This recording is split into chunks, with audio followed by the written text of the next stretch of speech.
Hi guys, welcome to today's video. In today's video, we'll look at if Venezuela will annex Guyana's Essequibo region. I can't pronounce that, sorry about that. But yeah, and as we know, Venezuela is not strong, pretty weak, but Guyana's even weaker. With the population of Venezuela being 28.2 million, the population of Guyana is only 800,000. That is a big difference, almost 28 times the population Venezuela has, a bit more than just that. And the economy of Venezuela is much better, 482.4 billion, whereas Guyana's is 8.044 billion. $8 billion basically is what their GDP is. And the military troop 120,000 manpower to Venezuela, while 3,400 manpower go to Guyana. So overall, Guyana doesn't have a good chance. And even more is that I got statistics spreading out Venezuela's. They got an air force. They got 600 vehicles, armored vehicles, and 200 tanks. And Guyana has 3,400 people in their army. They have 200 Navy and 200 Air Force. They also have the support of Brazil, supports them over Venezuela, I believe. And not to mention the USA wouldn't want this to happen. As we know, the USA likes to control the continent of North America, including trying to invade Cuba before, and a lot of stuff. And also Suriname has a bit of dispute, so would they help Venezuela in this matter so they could get land out of it? Would Russia help it? Because that just makes sense. And Ukraine help the other side because of what they're doing? Not sure.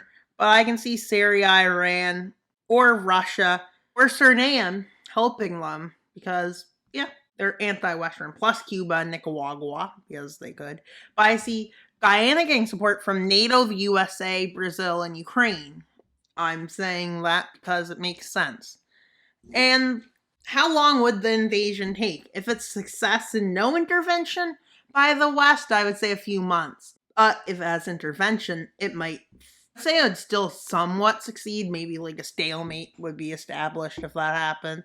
And I think something like 95% of the people of Venezuela in a vote that probably wasn't legitimate voted to annex the Essequibo region of Guyana, which is causing a bit of tensions in the world. But I'm questioning if this will actually be invaded.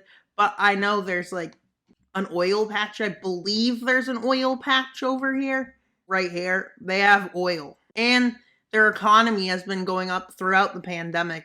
Not throughout the pandemic, during the pandemic, and I guess it still is, I think. But let's look.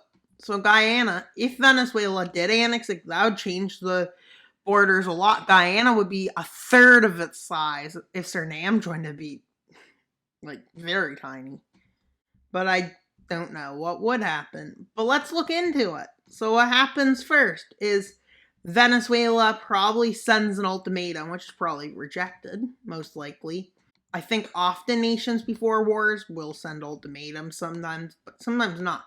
But it's over a territorial dispute. They'll probably try to get other means, but eventually, being left no other measures, they will start an attack on Guyana.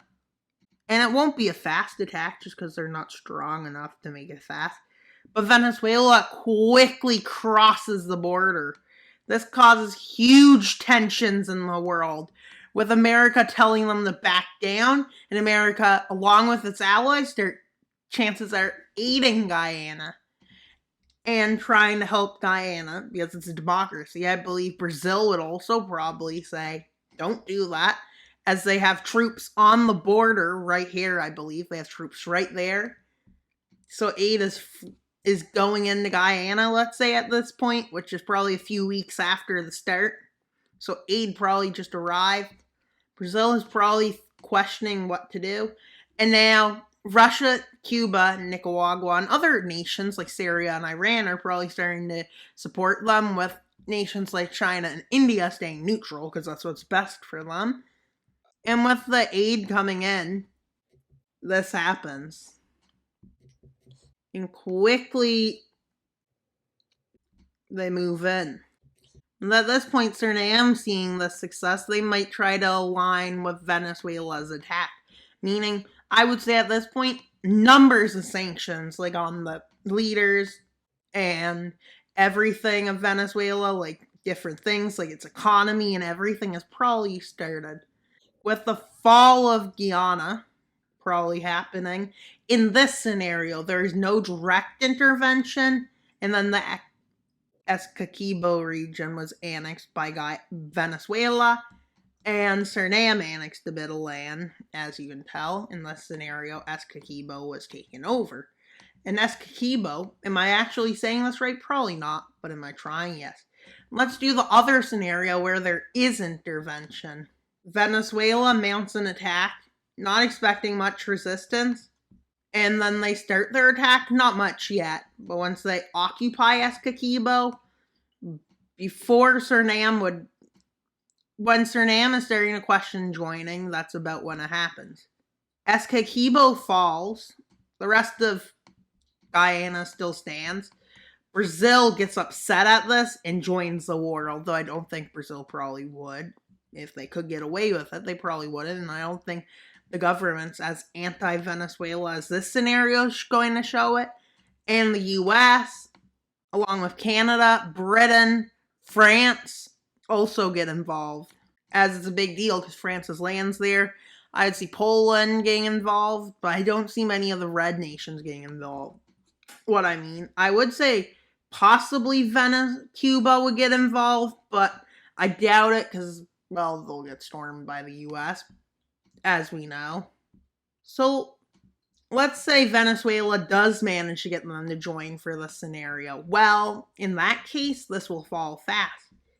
I forgot to mention Cuba, my idea of what would happen. And chances are Brazil would start their counter-offensive. Brazil is one of the strongest militaries. America's probably here. They drove them out. And another way this could go is that they fully invade Venezuela, and that wouldn't be a good scenario for Venezuela. Instead of just sending troops, they probably start invading everywhere, and as you can see, eventually Venezuela collapses. Although, let's look into the terrain. It highly would be for the defender in Venezuela, as it's very mountainous and not favorable to the invader or aggressor. With Venezuela being drove out, probably with a more Western-lenient leader, that would mean a lot of things. And I would say their sanctions, since the governance fixed, might be taken away. And Venezuela, probably, government crumbles, probably even before the Americans put the pro-leader in. But let's look. In either scenario, it doesn't look good for Venezuela. Even the one where they succeed, they're probably going to get worse affected than you would think, just because of the fact they'll probably get sanctioned. Think of the Russia-Ukrainian issue. Russia sanctioned. That's a good example to this. An aggressor wanting lands invades, but it's not really the same. It's not over a territorial dispute. Good example of a territorial dispute war probably is somewhere around World War II. There's a few, like the Turkish War of Independence. There's disputes over what the treaty should be, and that ended up war. But let's see. So, luckily for Venezuela, they did pretty good. And an invasion would be pretty bad for Venezuela if they did end up getting intervened, or maybe they'd be pushed out of Guyana, or maybe they'd be fully invaded, or maybe nothing would happen. Who knows at this point? It's all really speculation. Your opinion might be different on this matter, and the outcomes might be different, because I can't predict the future. Well, I can try to predict the future, but I can't say what the future is yet, because it's not the future. Just like I couldn't predict that Russia would be not that well in Ukraine. I knew they would do not that great in Ukraine, but they did much worse than I expected by far. And that's pretty much all for today's video. Please like and subscribe. Why should you subscribe? Because we got less than 100 subscribers to go, around 60 subscribers to go till our next subscriber special. So please subscribe. That's all for today's video. Wild Mapper out, but not until you subscribe. Bye, guys!